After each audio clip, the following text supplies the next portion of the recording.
Halo semua, kenalin gue Jihan. Dan sekarang kita balik lagi ke Zenius Learning Podcast. Kalian tuh udah tahu belum sih Zenius itu apa? Zenius itu bimbel online yang bantu kalian untuk persiapan UTBK, bantu kalian juga dari SMP, SD, SMP, SMA, dan bantu kalian juga yang udah kuliah untuk beberapa pembelajaran gitu. Nah, tema podcast kali ini adalah for domains. Dan pertanyaan pertama gue pas gue dapat briefingannya adalah, apa itu for domains?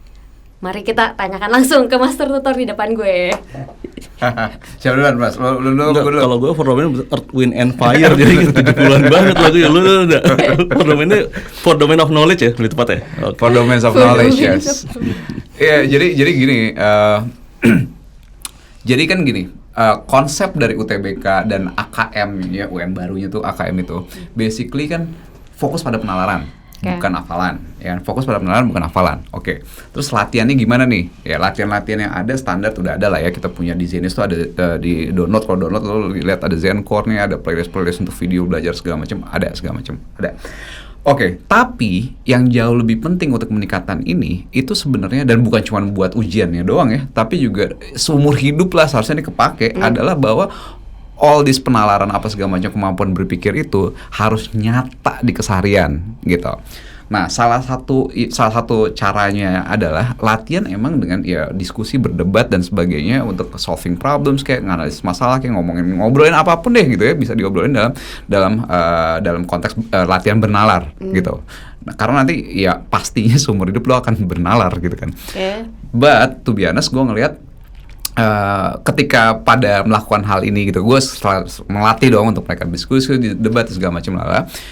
Including juga di sosmed juga gitu kan, gue ngelihat ada kayak tata caranya bahwa memperdebatkan sesuatu dengan nggak tepat gitu loh. Kalau kita misalnya pertanyaan, menurut lo boleh nggak gini atau enggak gitu, misalnya, atau kalau misalnya baju seragam tuh wajib apa enggak sih sebenarnya, apakah bagusnya nggak pakai baju seragam misalnya kayak gitu. Nah, hal-hal kayak gitu perdebatannya itu sebenarnya kita bisa memilah dulu di domain mana. Nah, di domain mana. Terus di domain mana kayak gitu. Tapi kalau misalnya nggak jelas tuh domain mananya, perdebatannya jadi akhirnya ujung-ujungnya debat kusir, karena bisa jadi itu domain yang bisa sifatnya subjektif dan relatif, terus didebatin. Nah, jadi intinya dengan for domain ini itu kayak kerangka dasar dulu deh. Ini gue kasih kenalan dulu ya sama for domain ini. Nanti kita lihat untuk menjawab beberapa hal, kita pisahin nanti kalau kita ngobrolin apapun, kita masukin dalam framework, ini masuk yang mana, ini masuk yang mana. Gitu. Bentar. Berarti sebenarnya sebelum menjawab for domains itu apa, berarti kegunaannya dulu ya, alias kayak biar lo nggak debat nggak jelas di Twitter gitu. Di Twitter atau dimanapun, bukan cuma di Twitter, dimana aja. Lo perlu tahu lo tuh debatin di domain yang mana gitu. Itu menurut lo kenapa orang-orang banyak yang gamanya gini deh, misalnya gue punya pertanyaan ya, kebenaran itu absolut atau relatif gitu. Itu starting point. Terus banyak orang bilang ya tergantung Mas. Oh, itu tergantung individunya masing-masing. Nah, yang mana? Apakah benar misalnya contoh apakah something deh virus nih dulu kayak COVID misalnya. Ini virus ini beneran ada apa enggak gitu. Ya, ada yang tergantung individu masing-masing ya, gimana? Apakah itu tepat gitu kan? Tapi kalau misalnya lo bilang lo suka sama suatu film apa atau makanan yang tergantung individu masing-masing, bisa iya kan? Nah, balik lagi kalau gue gampangnya starting point-nya gini, kebenaran tuh relatif atau absolut sih? Apakah ada satu kebenaran yang emang semua orang ini universal, misalnya suatu sifatnya universal bisa diterima, atau emang masing-masing relatif aja? Nah, untuk bisa menjawab itu, kita kenalan dulu dengan memetakan itu jadi domain-domain yang berbeda nih gitu. Tuh makanya kalau yang mau ribut di media sosial ya, dengerin podcast ini sampai habis. Ya. Dan latihan ini gue karena gue udah sering ngelatih ini di murid-murid offline terutama gitu ya.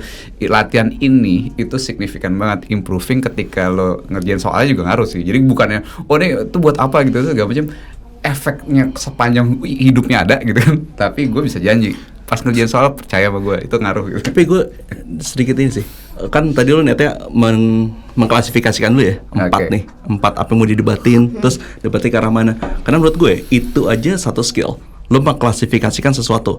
apa aja ya? Kalau orang kan bilang mengklasifikasikan tuh domainnya tuh orang biologi, taksonomi, enggak sih. Kayak misalnya lu bisa memilih bahwa apa yang lu perdebatin, apa yang enggak tuh udah klasifikasi. Kalau di soal nanti ini ngomongin apa nih? Misalnya di soal PK, ini domainnya aljabar, domainnya apa? Bilangan atau data ketidakpastian di literasi. Ini teks fiksi apa? Nah, itu dulu sebelum, karena itu juga terjadi ketika kita belajar sih. Kalau kita belajar kita kayak misalnya gue ngeliat daftar isi dulu nih. Ada skema di otak kita yang kayak peta dan itu memudahkan kayak ngechunking. Nah ini juga nih supaya kayak ada petanya deh, lu nggak asal debatin apa aja. Terus berarti dengan kita bisa tahu for domains, terus habis itu kita bisa ngeklasifikasiin sesuatu dengan lebih mudah dan itu akan maksudnya ngeklasifikasiin sesuatu itu bisa bantu kita buat ngerjain UTBK yang sekarang itu lebih mudah. Satu gini, menurut gue dari zaman pasti ini adalah bahasa lebih susah lagi nih, meta thinking. Jadi lo sebelum mikir, ini ada organisasi dulu nih, mengorganisasi ya hal-hal itu jenis pemikirannya masuknya kemana? Yes. Itu nomor satu, ya kan, kepake dong ke sehari-hari, ya kan. Kemudian juga ketika kita ngerjain soal, of course, ya intinya adalah kemampuan mengklasifikasi dan mengorganisasi segala hal ini. Dipecah-pecah jadi masuk domain mana, habis itu dipecahkan atau dipikirin sesuai dengan ya yang tepat di domain-domain tersebut gitu. Lu pernah nggak sabar kali domainnya apa nih? Nah, oke. Tapi gue expect kayak kalau misalnya nih, terutama lo yang pada mau UTBK yang sekarang, itu kan soalnya ini ya cuma penalaran, tapi lo butuh tahu sebenarnya konsep apa yang dipakai. Berarti apa ayo? Itu berarti skill ini yang skill ngeklasifikasiin ini soal apa sih? Soalnya pakai teori yang mana tuh dari sini berarti. Ini salah satu latihannya lebih apa ya deh? Lebih ini lagi ya, high level lagi ya. Lebih high level lagi sih sebenarnya bukan mengklasifikasi soal doang. bab mana gitu. Tapi kalau gue niatnya gini. Untuk latihan ngerjain soal itu, salah satu hal latihan terbaiknya adalah rajin-rajin diskusi dan berdebat. Oke. Itu ya, karena makin penalaran, ya kan. Tapi pas lagi diskusi sama debatnya dengan cara yang benar. Kalau latihannya salah dengan cara yang salah ya udah bisa jadi justru malah nyungsruk gitu kan. Kita maunya justru bukan nyungsruk dong gitu. Nah, ini adalah alat kita untuk mengklasifikasi itu sehingga kita bisa pakai tools yang tepat deh. Ini misalnya ada permasalahan di dunia nih, kita mau analisis nih. Kita punya 4 alat nih. Untuk tahu alat mana yang kita pakai menganalisis ini, nah ya, itu dulu segitu. Kira-kira gitu. Untuk tahu alat mana, ya kita tahu nih alat masuk kemana gitu. Oke. Jadi 4 domain siapa? Oke. Nah ini dari gue ya. Disclaimer. Ini gue bisa ini adalah hasil pembelajaran gue pribadi dari gue baca filsafat segala macam dan ini adalah bentuk simplifikasi. Itu kata kunci ya, simplifikasi. Karena untuk memudahkan ya, bahasanya kadang-kadang gue sebut bootstrapping filosofi gitu. Yang memudahkan dulu nih ya, untuk mudah. Jadi kalau nanti suatu saat lo belajar lebih advance dan mungkin ketemu apa segala macam yang ininya, ya oke nggak apa-apa. Tapi ini gue sebagai mau mulai duluan, ini dulu deh simplified versionnya. Gue bagi itu jadi kayak 4 kuadran gitu ya. Daerah-daerah yang sifatnya universal, absolut. Kuadran kiri itu ada 2 nih, domain 1, 2. Yang satu adalah domain logika dan abstraksi, ya itu domain abstrak yang matematik, logika dan situ. Domain kedua adalah domain empiris istilahnya. Ini adalah kenyataan realitas yang universal tentang realitas yang objektif gitu. Banyak orang nggak bisa beda antara logika sama empirisme. Nah, exactly. Nanti kita kasih contoh. Terus kita kenalin dulu domain 1, 2. Emang banyak tukar banget. Wah, ini gimana sih logikanya? Karena padahal sebenarnya empirisnya. Iya. IPA itu kan empirisme ya. Matematik itu logik. Jurusannya MIPA. Disatuin itu satu kuadran. Nah, iya.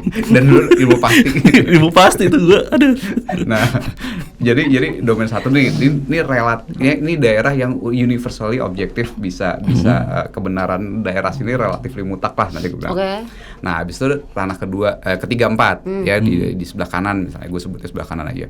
Itu domain ketiga itu domain ethics atau moral. Yang keempat adalah aesthetics, ya.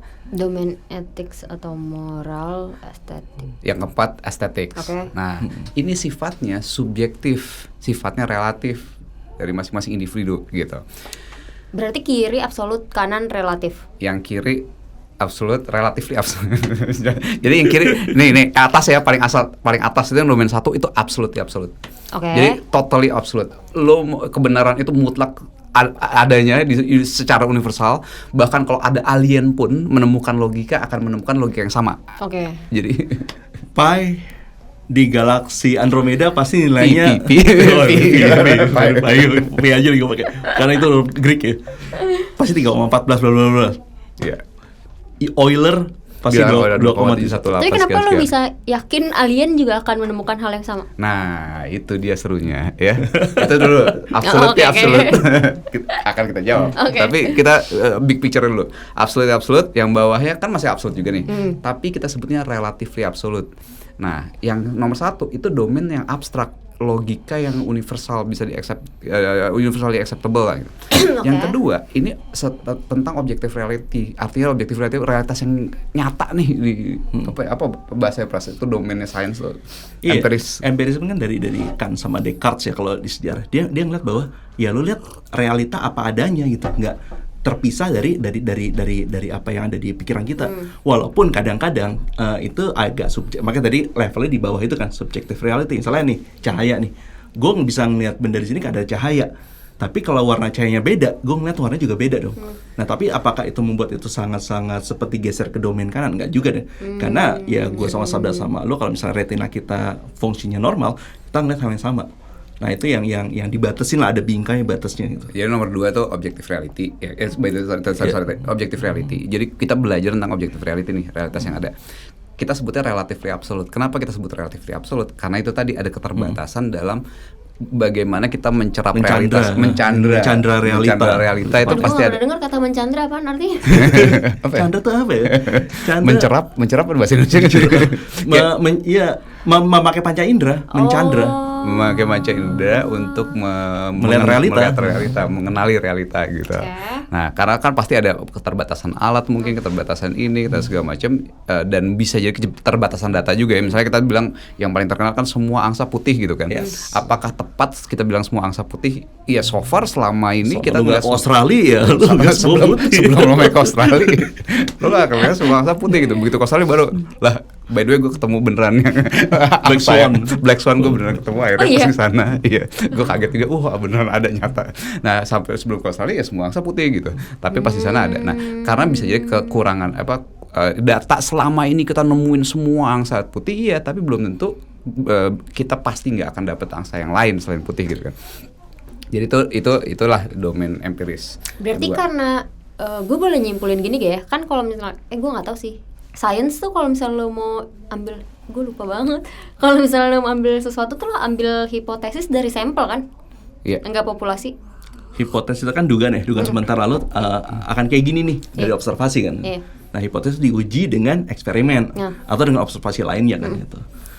Jadi hipotesis sebenarnya bisa datang dari mana-mana sih. Kalau fisika gitu, theoretical physics ya dari konsekuensi rumus-rumus yang udah ada, yang udah formula-formula yang udah ada, kita bisa dapat konsekuensinya. Ini jadi hipotesis.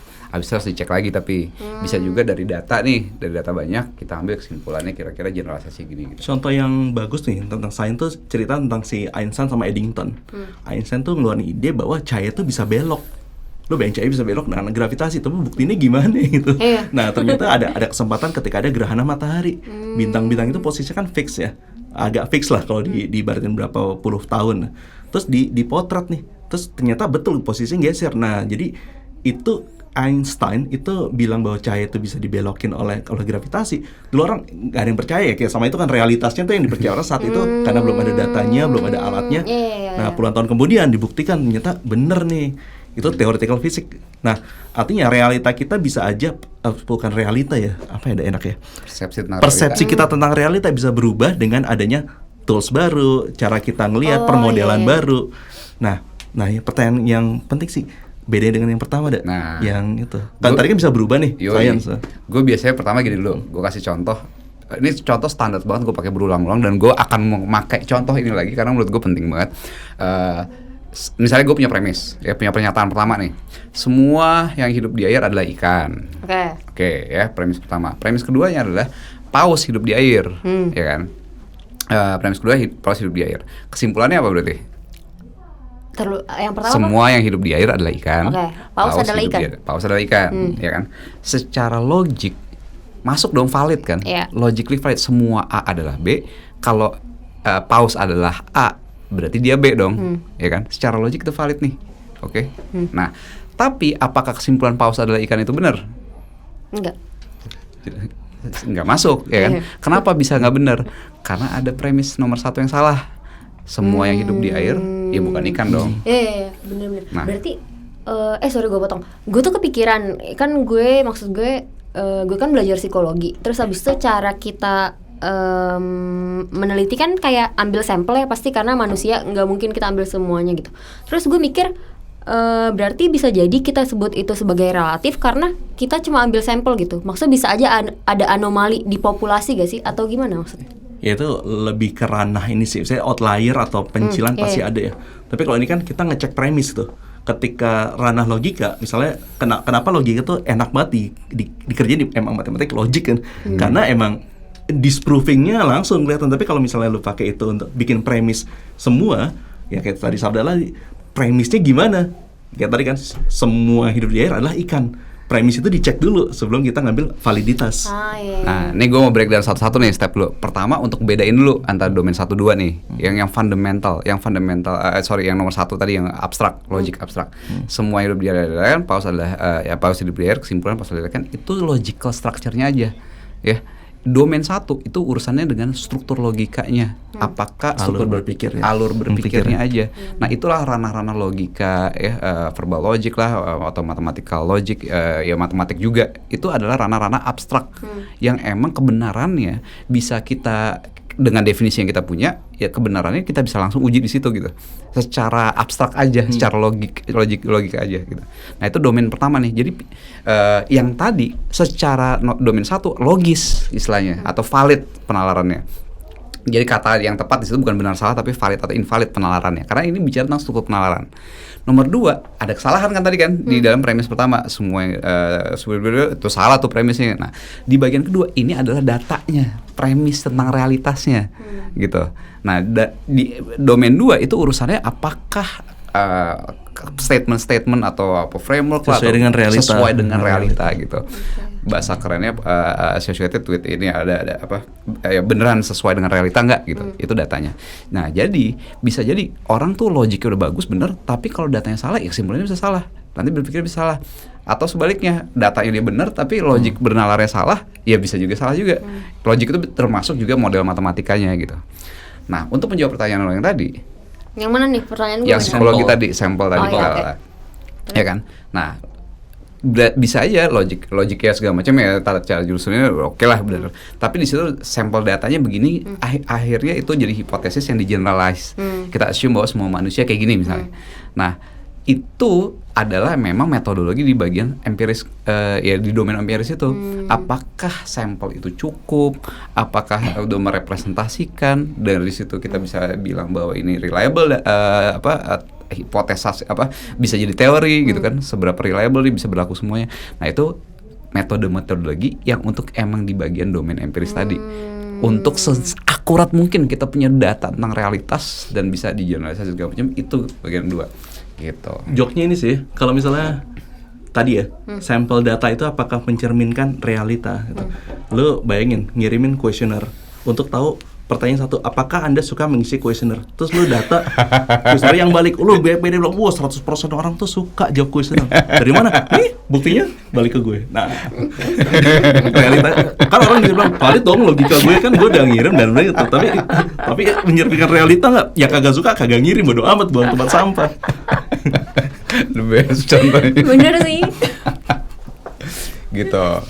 Nah, itu domain pertama dan kedua tuh. Jadi kalau kata-kata, karena orang sebenarnya, wah nggak logis nih gini. Nah, sebenarnya itu bukan logisnya salah, alur ini. Nah, udah jadi jelas ya, logik tuh struktur berpikir aja, bukan ngomongin isinya. Kalau empiris tuh benar-benar ngomongin isinya.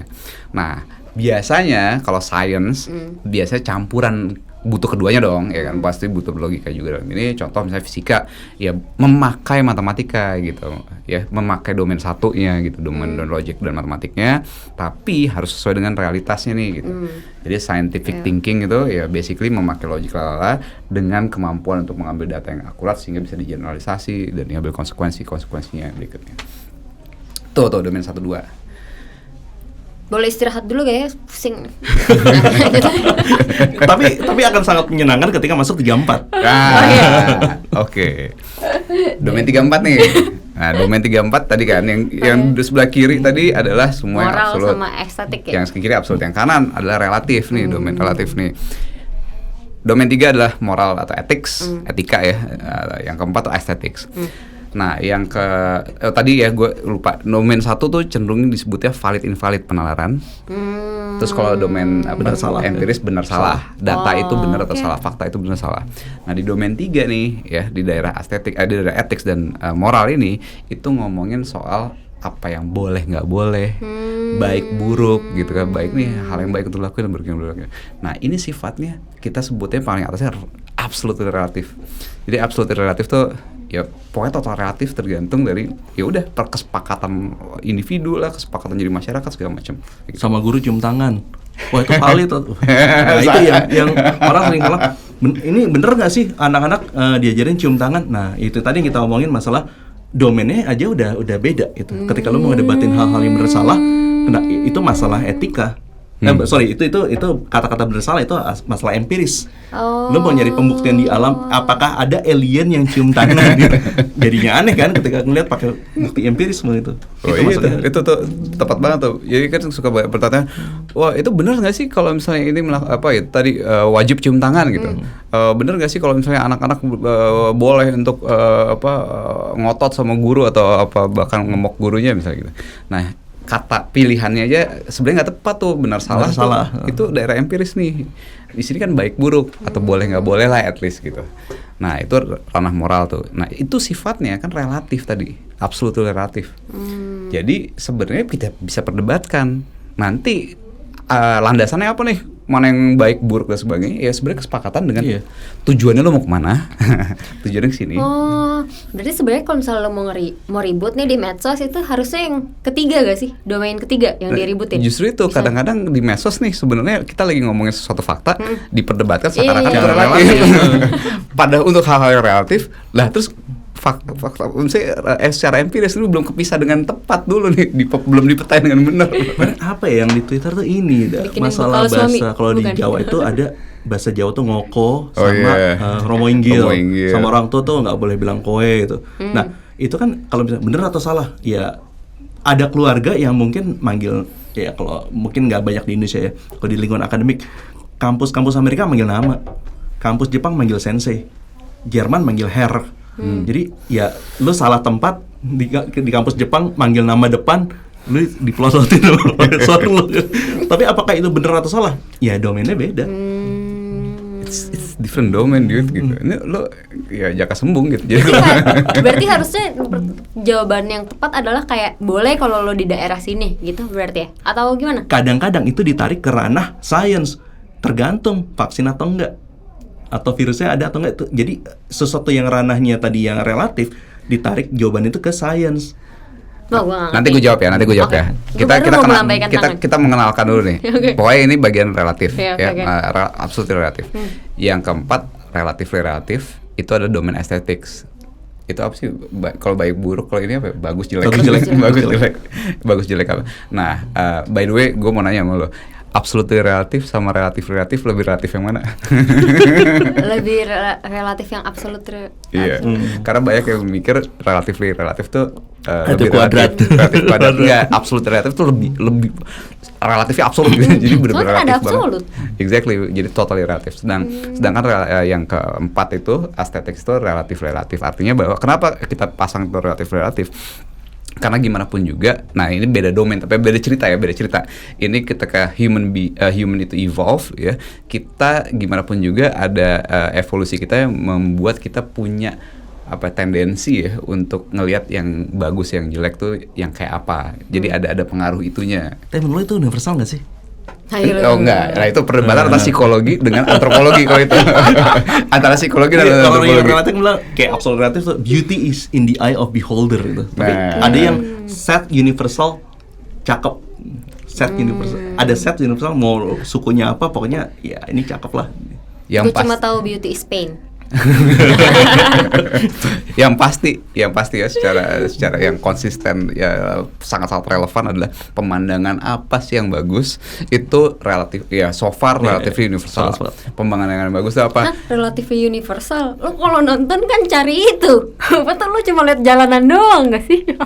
Kan coba lu coba ini deh gambarin sesuatu image yang kita berdua akan sepakat ini bagus atau enggak. Oke. Gini dulu.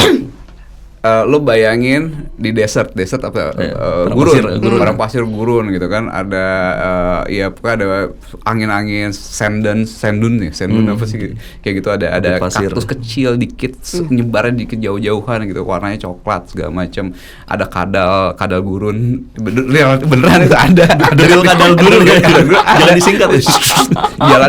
jalannya cepet dan kakinya cuma napak dua terus lari cepet gitu. Oke. Terus? Nah, lo skor seberapa indahnya pemandangan itu? Gua akan skor itu sebagai 6,5 karena yang ada di pikiran gue sekarang aus. Nah, lu berarti lebih di bawah lagi sih. Lo bayangin, lo 2 jam di situ panas kan? Iya kan aus gak sih? 6,5 tuh masih bagus lah. Bener 1 sampai sih. 10. Karena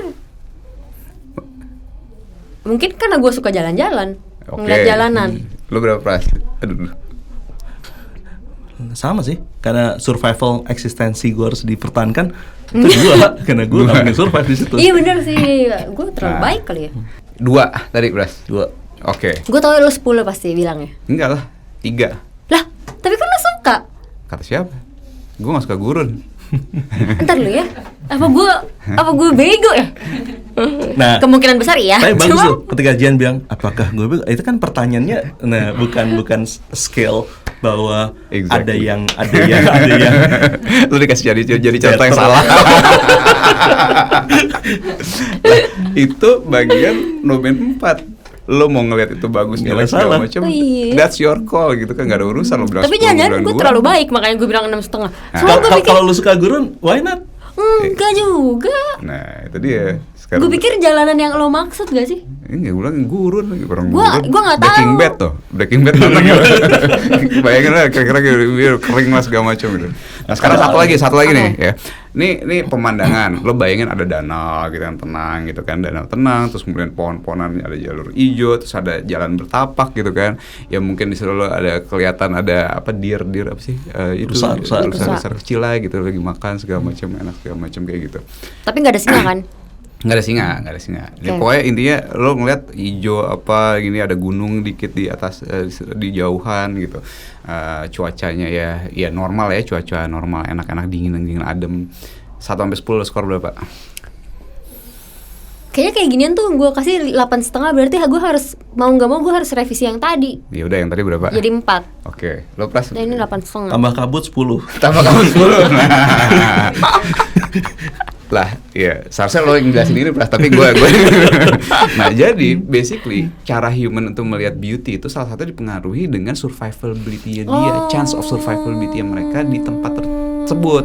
Contoh gurun tadi, resikonya banyak, panas, nggak ada air segala macam, nggak ada resources, nggak ada energi nih, nggak ada bahan makan. Lo ketika kita ngomongin kayak gini nih, kita ngomongin ratusan ribu tahun manusia dulu survive ya, bukan zaman sekarang nih. Sekarang mah udah banyak lah lo. Udah Ada mobil juga air kalau botolan. kausan lo tinggal mobil, ada air botolan segala macam, zaman dulu nggak ada. Nah, sedangkan tempat yang kedua itu jelas ada air, survivability-nya ya, ada pohon-pohon, berarti kan kalau gitu jelasnya ada produsen di situ, ada jalan setapak, oh mungkin pernah dilaluin orang lain, jadi aman nih buat ini, ada hewan-hewan yang bisa segala macam, jadi nanti ini sumber energi kita gitu, kita bisa survive di tempat-tempat kayak gitu. Nah, beauty kita cenderung tied to tuh apa ya, terikat pada cenderung terpengaruhi oleh Hardwire lah kita. hardwire gitu ya. Mereka yang bisa ngelihat itu bagus justru cenderung survive gitu. Nah makanya ini bagian estetik ya, bagian estetik itu relatif. Cuman gimana pun juga kita ada gen-gen tertentu yang dari kita yang membuat kita cenderung melihat sesuatu lebih bagus dibandingkan yang lain karena ya itu tadi karena ada ya kecenderungan untuk survivability-nya. Berarti sama kayak lo tuh kalau ngeliat perempuan kayak secara nggak sadar yang 1:7 itu berarti kan kayak itu kan berhubungan sama evolusi ya, buat make sure kalau anak lo penerus lo nanti akan sehat. Masa bukan sehat sih, gue gak tau. Iya pokoknya intinya survivability lah ya. Ya apa yang dibilang cantik, seksi, dan sebagainya juga. Ya misalnya itu kalau di antropologi itu ada beberapa karakteristik karakter tertentu ya macam-macam lah, kulitnya lah, shape of the body, mukanya simetris segala macam. Kalau di cowok tuh biasanya kecenderungan upper body strength karena ya berburu pakai upper body strength gitu kan, lean ya kayak gitu lah. Pokoknya itu belakangan, itu topik lain. Tapi basically estetik itu nggak serelatif si ranah moral karena kita ada tendensi untuk yaitu bawaan genetik. Untuk survive lah ya intinya. Sesimpel ini sih, walaupun ini agak simplifikasi ya. Ada tesnya gini, gue nonton acara BBC, lu foto muka lu, selfie lah, potong setengah. Terus nanti kiri-kiri, sebelah kanan-kanan. kirinya lu jadi lu mirror jadi kiri. Nah kalau kan jadi ada dua foto ya, foto kiri-kiri sama foto kanan. Karena kalau itu mirip, berarti kan ya most likely kanan kiri lu tuh simetris. Itu menunjukkan gen yang bagus. Bagus itu artinya apa? Less mutation, less deleterious. Nah secara bawah sadar kita memilih orang yang ini mukanya cakep nih. Tapi kita coba dekonstruksi cakepnya itu kayak estetik kan bagus sama nggak bagus kan. Ada yang bilang wah cakep mah relatif, tapi jelek absolut. Nah tapi ternyata ada sesuatu yang mendasari semuanya tuh. Kalau gue sih ngelihat ya misalnya gue coba terapin di kata lu tadi kan yang soal ya. Kita jawab soal apakah kita langsung pakai? Ya nggak langsung pakai sih. Tapi misalnya ada knowledge, ada pelajaran yang bisa lihat misalnya FSRD deh. Masuknya kan orang bilang, wah ini relatif. Terus salah dosen, tapi ada sesuatu yang dinilai di tesnya. Apakah simetri ininya, komposisi. Nah itu yang perlu dipelajari. Gue pernah baca thread lagi yang tentang itu.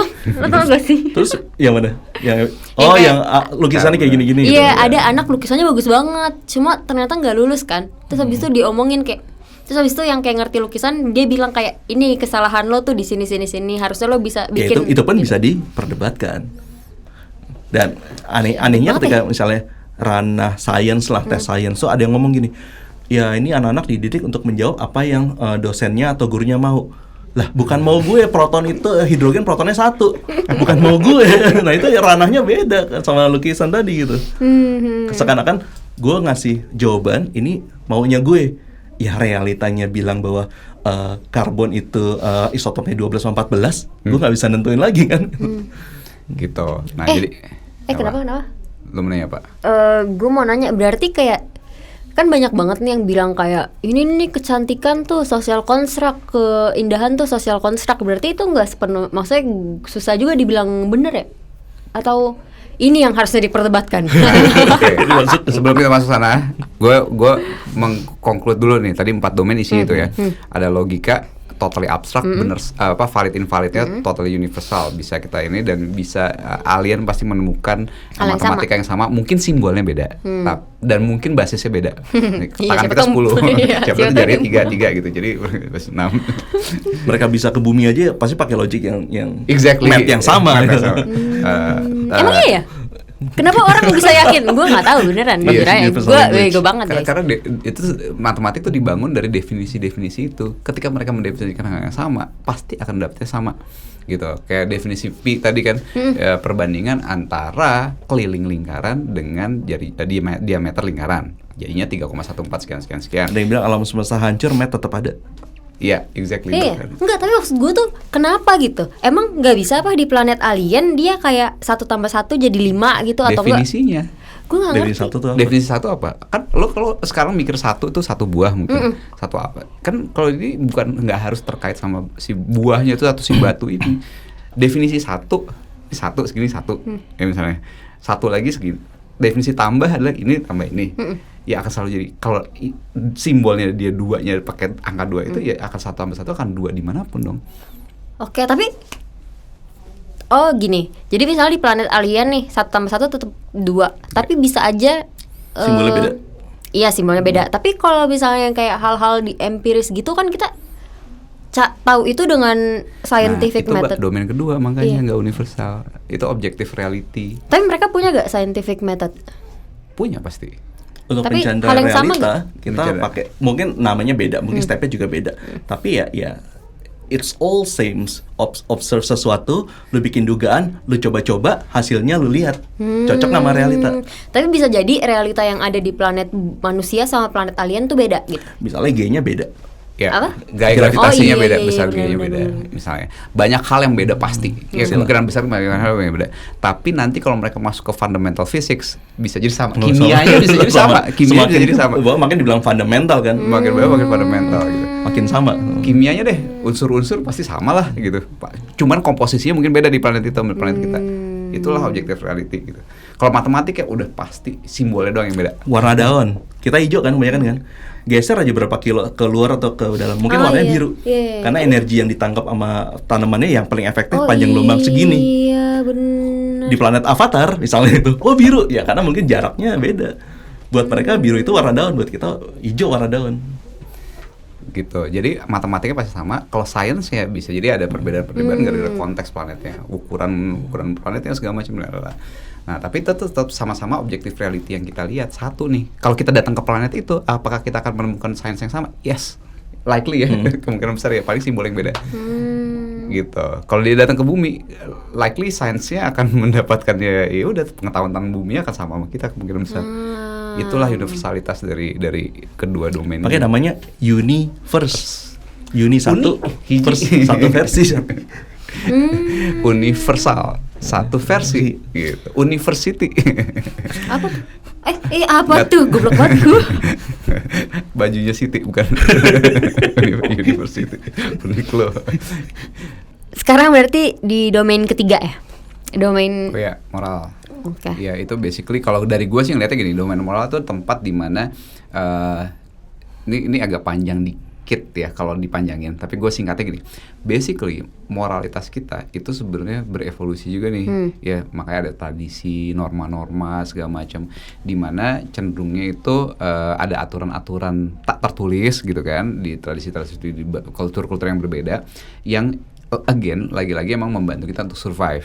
Nah, Tapi di daerah tersebut aja berarti. bisa jadi ada hal-hal yang sifatnya jadi universal karena kebetulan aja. Independently evolve di sini kayak gitu, di sini kayak gitu kan. Apa independently Evolve. Oh, gue dengarnya affordances. Oke. Jadi mereka di sini gara-gara itu karena ya sama-sama manusia yang sosial dan sebagainya. Jadi ini sama-sama memiliki rules atau norma-norma yang sama. Itu cuma kebetulan aja kebanyakan. Nah, tapi basically itu semua terjadi kenapa? Karena dengan norma-norma itu bisa jadi itu membantu survival as a grupnya gitu. Untuk grup-grup ini karena dengan kayak gini berarti lebih terjaga lah, lebih segala macamnya. Nah, bisa jadi dengan dunia modern ini banyak hal-hal tersebut yang udah Nggak udah nggak relevan lagi. Nah, jadi kalau cara kita berpikir dalam moralitas tuh gimana sih sebetulnya? Kita tujuannya mau ngapain sih? Kita mau kemana, mau ngapain? Nah, abis itu kita set aturan-aturan ini jadi bareng-bareng nih, gitu. Makanya bisa diperdebatin. Nah, yang serunya nantinya adalah sebenarnya gini, di banyak hal urusan tentang kita mau kemana dengan gitu aturannya harus gimana, itu sebenarnya keputusan-keputusan gitu bagian ke arah mananya itu emang ranah domain 3 nih, ranah domain moral nih, kita perdebatin dulu. Tapi pas untuk berdebat itu jalannya untuk mencapai ke sana tuh gimana, itu bisa jadi melibatkan domain 1-2-nya juga. Toolsnya ya, Ada untuk toolsnya. nyusun premis-premisnya. Exactly. Untuk dapat peta realitas yang tepat, nyusun struktur premis-premisnya, model matematisnya dan sebagainya gitu. Lu ngedebatin orang, boleh nggak makan pakai tangan kanan? Maksudnya gimana? Nah, Itu gak sih berarti kalau boleh atau enggak harusnya masuk Ya kalau misalnya lu ada yang maksa, ada yang masuk makan harus pakai tangan kanan, Oke. dan lu bisa nge-counternya bukan dengan debat kusir kan? Iya, Bukan dengan benar. semua relatif mas, bisa dengan itu. Oh iya ya.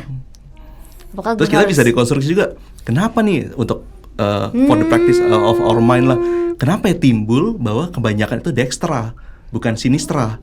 Sinistra Betul. kiri artinya. Kenapa Kidal. orang jahat disebut sinister? Oh iya ya. Dextra, sinistra, kalau di kimia kan ada kiral gitu. Nah itu nyari tau kayak gitu-gituan tuh menarik sebetulnya sih. Editor tolong nanti kayak di zoom gitu ya. Kayak wah. Oh iya ya. Menarik ya.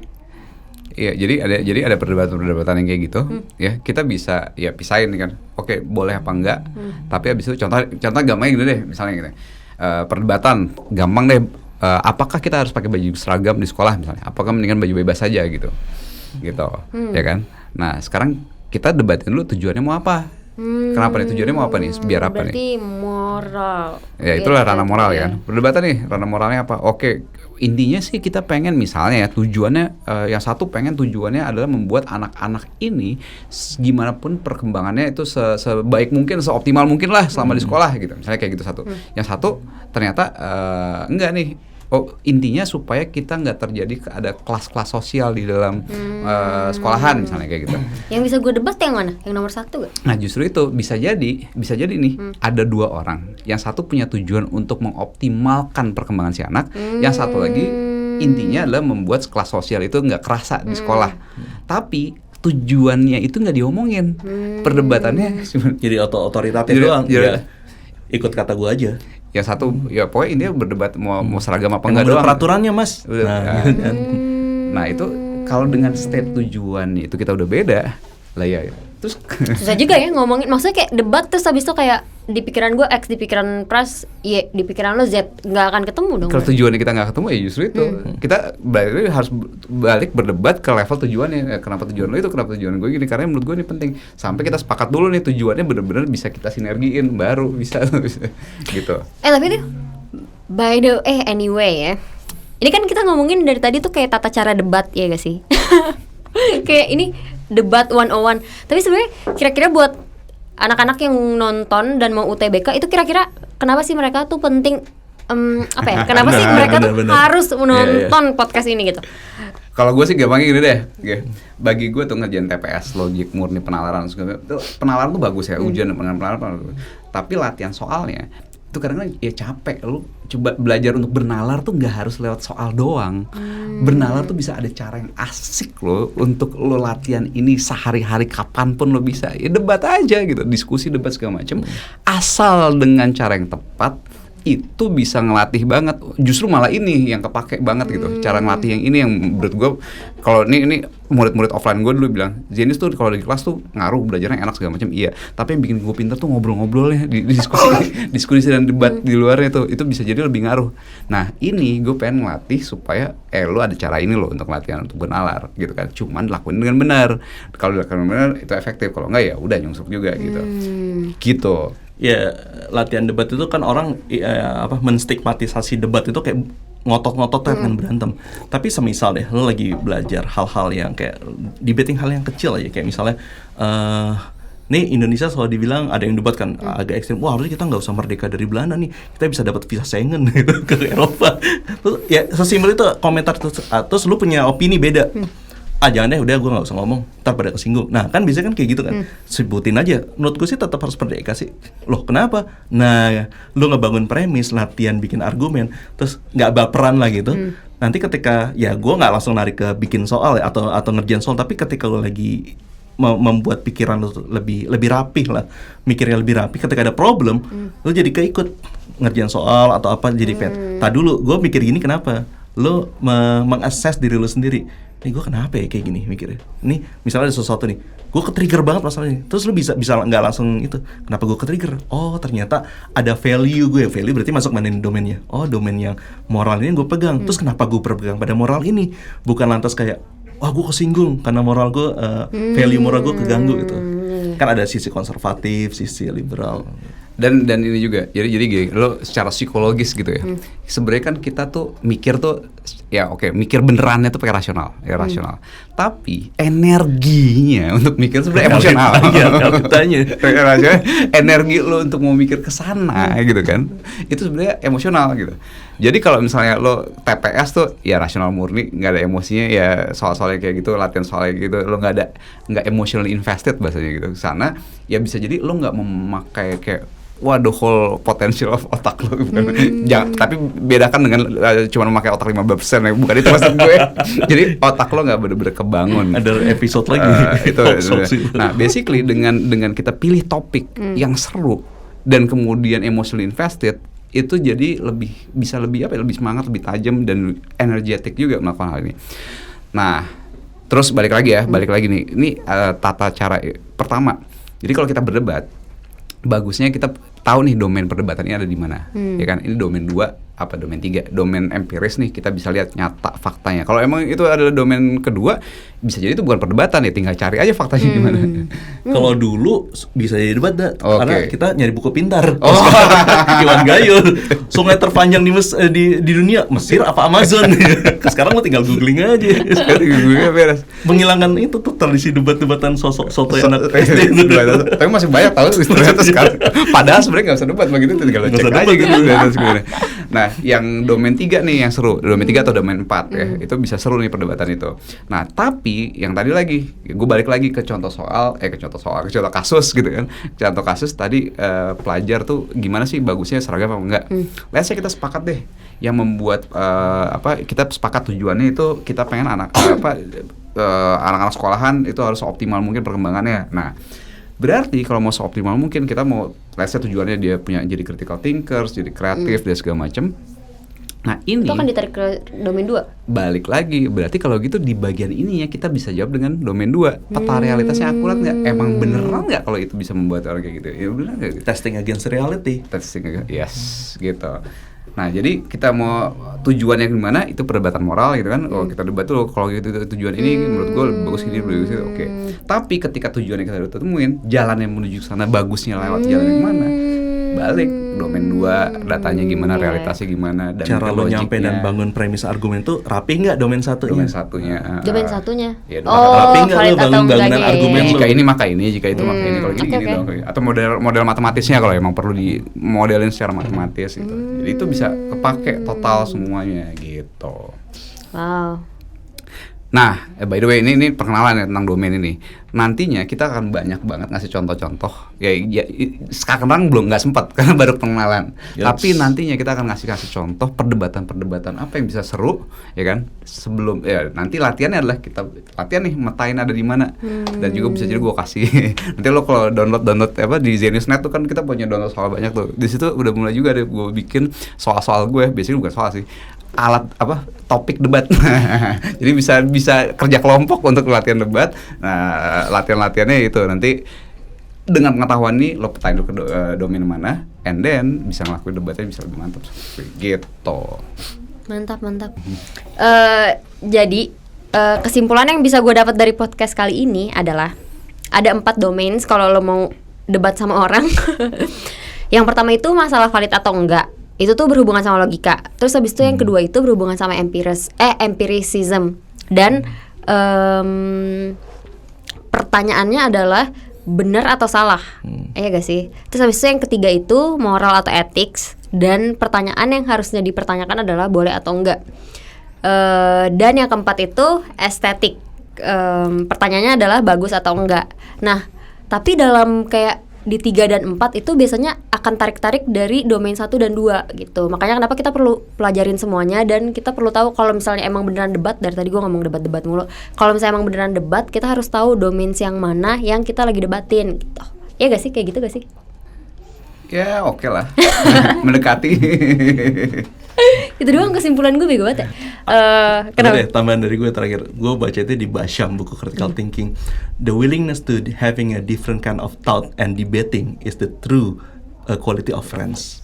Wow. Lu sama temen lu pasti selalu debating sesuatu. Gue baru tau itu. Oke. Gue Jihan dan pamit dulu. Sampai ketemu di episode-episode selanjutnya. Bye-bye.